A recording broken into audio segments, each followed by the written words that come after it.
Animal agriculture seems to often be under the microscope, whether that's on social media, in the courtroom, or on the ballot.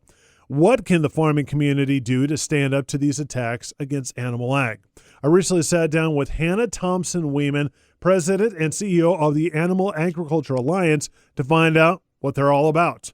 We are a nonprofit organization, and we're working to bring together everyone in animal agriculture so we can speak with a united voice on issues that impact all of us. Our mission is to safeguard the future of animal agriculture and its value to society by bridging the communication gap between farm and food communities. So if you've ever seen something on social media, in the newspaper, maybe even said by a friend or family member about animal agriculture that was just blatantly wrong, that's what we're here to do, is try to correct those myths and misconceptions and share positive factual information about hot topics like animal welfare, antibiotic use, and sustainability.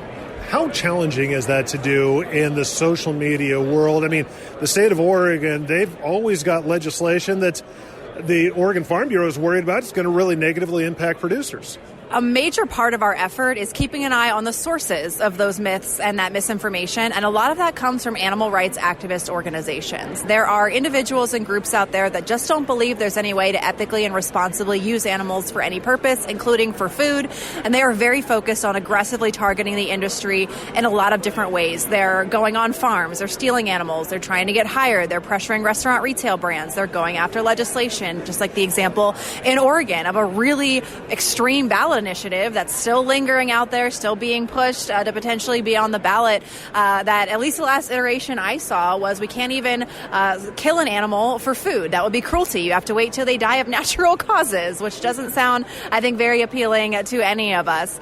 So these groups are using these extreme tactics to advance their agenda, and that makes it very difficult to share positive factual information because there's so much noise and they're a small sector of the population, but they're very effective at making themselves quite loud. Hannah, how tough is it to fight these outlets? Because I think in Idaho a couple of years ago, there was a push to have legislation that said you can't get a job on a farm under false pretenses, but that was ruled unconstitutional. So it makes it very challenging for farmers to try to win the battle in the farm and on social media.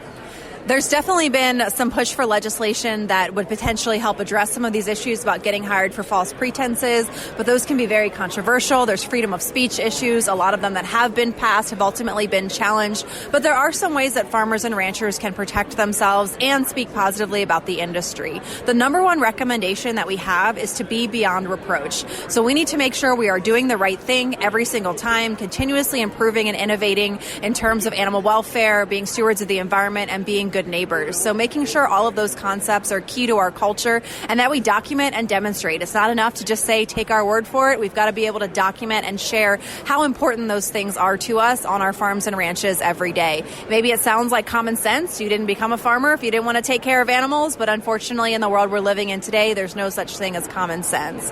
You can also take some farm security measures to make your farm or facility a harder target. Things like motion sensor lighting, gates, locks that you actually lock, a careful hiring process, being cognizant of what visitors might be coming to your facility. Are they who they say they are?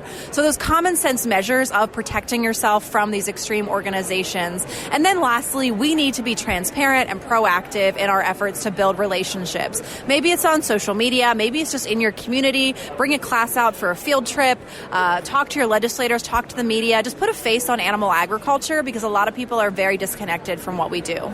In your assessment, is this a right to farm issue, or exactly where does this need to be addressed so farmers can have their beef cattle, their dairy cattle, and run an operation? The vast majority of people out there happily and confidently consume meat, poultry, dairy, and eggs. So what we need to do is make sure we continue giving them permission to do that, making sure they know it's a healthy, sustainable choice that's responsible for the animals, responsible for the planet, and responsible for human health. So there's a lot we can do to clear up those misconceptions and share information and ultimately make sure that we're maintaining consumer choice. If individuals want to make purchasing decisions that match their values and their budgets, whether that includes animal protein or not, that is all well and good from the perspective of the Alliance. We're not here trying to change people's diets. We just want to make sure people have access to accurate, balanced information as they make those choices. So from our perspective, it's all about reaching the right people with that message so they can continue making those choices confidently. One of the issues we're following very closely in the PNW, I know across the country, is Prop 12. From your perspective, what sort of precedent does Prop 12 set, and what kind of concerns do you have? Proposition 12 and other ballot initiatives of that nature are a major concern to our membership because it's a way that activist groups are pushing to restrict what production practices that farmers and ranchers can use. And it's not about animal welfare. It's about targeting widespread practices that are used across the industry and getting them banned to force expensive conversions. They want to reduce efficiencies. They want to drive up the cost of animal protein. So ultimately, consumers have to make tough choices at the grocery store.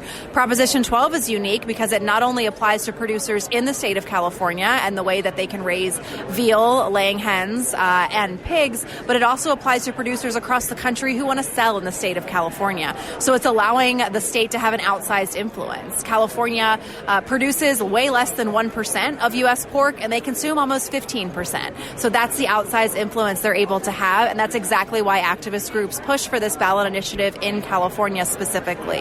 It has been taken up by the Supreme Court, some of the challenges. They recently heard oral arguments, and a decision is expected early next year. And there's a lot of interest to see what the outcome of that is going to be, because it is going to set a strong precedent of what do producers have to do to comply and what could also be coming down the pike in the future. There's already similar legislation that's been passed in Massachusetts, but it's also in a holding pattern to see what the outcome is of Prop 12. And we do believe that despite the outcome there, we'll continue to see ballot initiatives be passed. It's just a question of how impactful they're able to be. A lot of people say, farmers have got to get off the sidelines. They've got to give themselves a voice. What would you like to see from the farming industry, whether it's those who raise livestock or maybe just wheat growers, to let people know, hey, this is what animal ag industry is all about? The first thing that I would encourage you to do is get involved with your local organization. So we are much stronger together than we are as individuals. So whether it's your state wheat growers association or dairy association, whatever that looks like, get involved. Farm Bureau, support the experts that are already in place, make your voice heard. And then secondly is do your own part as an individual, because we as organizations put a lot of time and effort into this, but your voice as an individual producer carries way more weight than any of ours in your community and really across the country. So just make time. I know it's one more thing you have to do, but our challenge is just one thing a week. Maybe it's one social media post or going to one meeting or reaching out to one member of your community a week. Just doing something that's sustainable and feasible, but that helps you establish yourself in your local network as an expert on these issues so that people know who to come to, who has accurate, balanced information. So join organizations, be part of coalitions, but also figure out ways that you as an individual can help move the needle. We've talked about social media several times, so if you'd like to get involved on the social media conversation, we have a lot of resources on our website. We actually make all of our social media posts publicly available, captions, graphics. You can download them, use them right away, super easy. AnimalAgAlliance.org. We have a lot of other resources that are also available, and you can follow us. We're most active on Facebook, Instagram, Twitter, LinkedIn, so definitely connect with us if you're looking to get involved in these issues. Once again, that was Hannah Thompson-Weeman, President and CEO of the Animal Agriculture Alliance.